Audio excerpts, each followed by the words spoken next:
Ini bibitan yang durian ya, bibitan durian yang saya ditanam kembali untuk sore hari ini di tanggal 22 ya sahabat ya, Oktober 2021.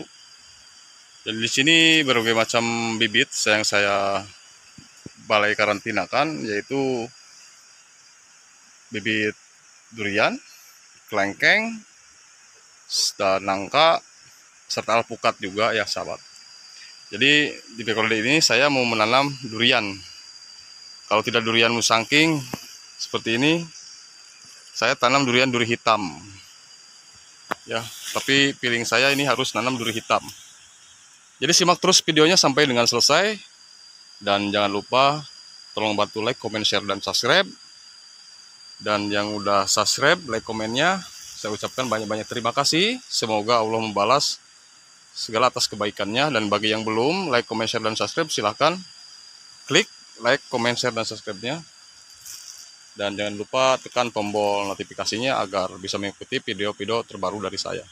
Terima kasih. Assalamualaikum warahmatullahi wabarakatuh.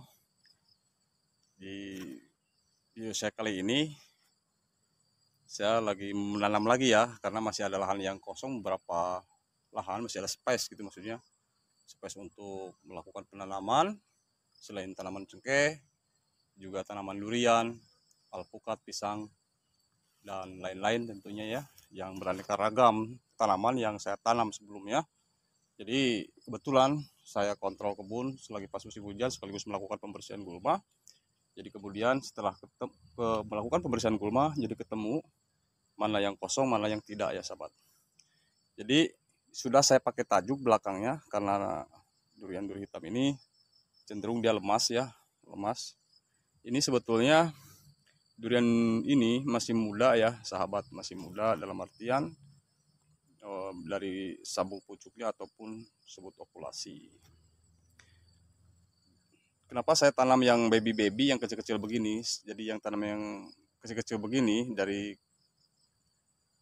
keunggulannya yaitu, jadi pas begitu dia kita tanam, apalagi langsung dari seedling dan tidak diganggu lagi akar rambut, serabut, lateral maupun tunggang, dia tidak terganggu. Jadi sebelum menapak dia ke tanah, akar tunggangnya itu kita langsung dikelahankan, maka itu akan jauh lebih bagus untuk beradaptasi di setiap akar-akarnya sahabat.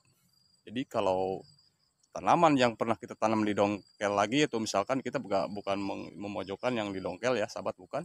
Kalau kita tidak berhati-hati, kalau tidak dilakukan dengan tenaga yang ahli atau profesional tentunya, maka akan terjadinya kerusakan pada tanaman itu sendiri. Terkecuali yang dilakukan oleh tenaga ahli yang biasa udah pakar, yang profesional banget di bidang dongkel mendongkel, itu sangat tidak riskan lagi ataupun tidak diragukan lagi. Dan itu pun terkadang para ahli yang biasa melakukan dongkelan itu dikarantina dulu sebelum dia melakukan penanaman, agar tujuannya dia tidak mengalami hal yang tidak diinginkan seperti stres, atau akar yang tadinya dia sakit kita potong, kita bongkar akar tunggangnya, kita putus, maka dia akan pulih kembali dan langsung bisa dikelahankan seperti biasa. Jadi ini keuntungan daripada yang kecil seperti ini, begitu dia napak tembus langsung akar tunggangnya, akar yang paling bawah, untuk memperkokoh tanaman durian ini, untuk menyerap air-air yang ada di sekitaran akar di situ, maka tanaman ini insya Allah lolos daripada bencana, dalam artian bencana kematian. Begitu sahabat, karena kalau sudah kita langsung tanam, tidak dirubah-rubah lagi, tidak diangkat-angkat lagi, insya Allah ini tanaman durian yang saya tanam dari baby seperti ini, dia tidak akan mengalami kematian. Itu tingkat kematiannya itu sangat kecil sekali sahabat ya. Yang penting kemarau tetap biasa kita melakukan penyiraman, karena setiap makhluk hidup yang ada di muka bumi ini sangatlah tidak mungkin kalau dia tidak membutuhkan air sebagai nutrisi tambahan ataupun kebutuhan pokok ya, kebutuhan, kalau manusia itu dibilang kebutuhan primer ya. Cuman manusia itu ada kebutuhan primer, sekunder, dan tersier kalau mampu. Jadi kalau untuk tanaman itu sendiri kita yang menyaplai, kita yang melayani. kebutuhannya. Jadi dia tidak bisa mencari sendiri, sekalipun dia akar bisa bergerak. Jadi dari masing-masing fungsi akar di sini, ada akar serabut, yaitu yang tumbuh dari pangkal batang itu sendiri, yang memperbanyak menyerap air dan mengambil menyerap makanan juga. Kemudian ada akar lateral. Lateral itu fungsinya yaitu sebagai menetralisir nutrisi, ya, untuk menopang ke bagian atas batang. Akar yang menyamping itu adalah disebut dengan akar lateral. Kemudian juga ada akar rambut yang fungsinya untuk menyerap air, ya, menyerap air langsung ke akar tunggal. Jadi baiklah, tidak akan lama-lama lagi sahabat. Jadi saya akan melakukan penimbunan, segera lakukan saya penanaman agar saya cepat selesai juga dengan pekerjaan saya, karena saya masih banyak kerjaan yang lainnya. Di samping itu, di sini cuaca sudah mulai gelap karena sebentar lagi mau turun hujan, sahabat. Jadi saya akan langsung praktekkan saja, sahabat, cara penanaman saya. Dan ini lubang tanamnya, sudah saya siapkan jauh-jauh hari sebelum saya mau melakukan penanaman ini. Tujuannya biar ada sirkulasi udara di dalam lubang tanam durian di sini. Dan kemudian saya sediakan unsur haranya, yaitu pupuk kotoran kandang yang sudah terfermentasi, baik yang belum yang terfermentasi sebelumnya, ya sahabat. Jadi seperti itu, agar tujuannya biar ada tabungan nutrisi di dalamnya untuk bekal kehidupan dia di kelanjutannya, agar dia lebih ada power, lebih ada energi. Dan diusahakan setelah tanam tidak ada hujan 1, 2, 3 hari, lakukanlah penyiraman. Dan jika ini musim hujan, tahan dulu, sahabat, ya, agar tidak ada kerusakan pada akar lateral yang bisa mengakibatkan penjamuran. Jadi hati-hati, sahabat, ketika hujan turun, yang menyebabkan kematian pada tanaman di sini yaitu dari akar lateral. Itu percaya atau tidak percaya, sahabat bisa buktikan sendiri. Kalau nanti di saat musim hujan terjadinya penggenangan di sekitaran akar serabut, lateral, rambut, dan tunggang tidak mengalir begitu langsung seperti itu saja, maka akan mengakibatkan kerusakan pada tanaman durian kita di sini. Oke, simak terus videonya sampai dengan selesai. Saya langsung saja melakukan pengurugan. Bismillahirrahmanirrahim.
Oke lah, udah dulu, sahabat.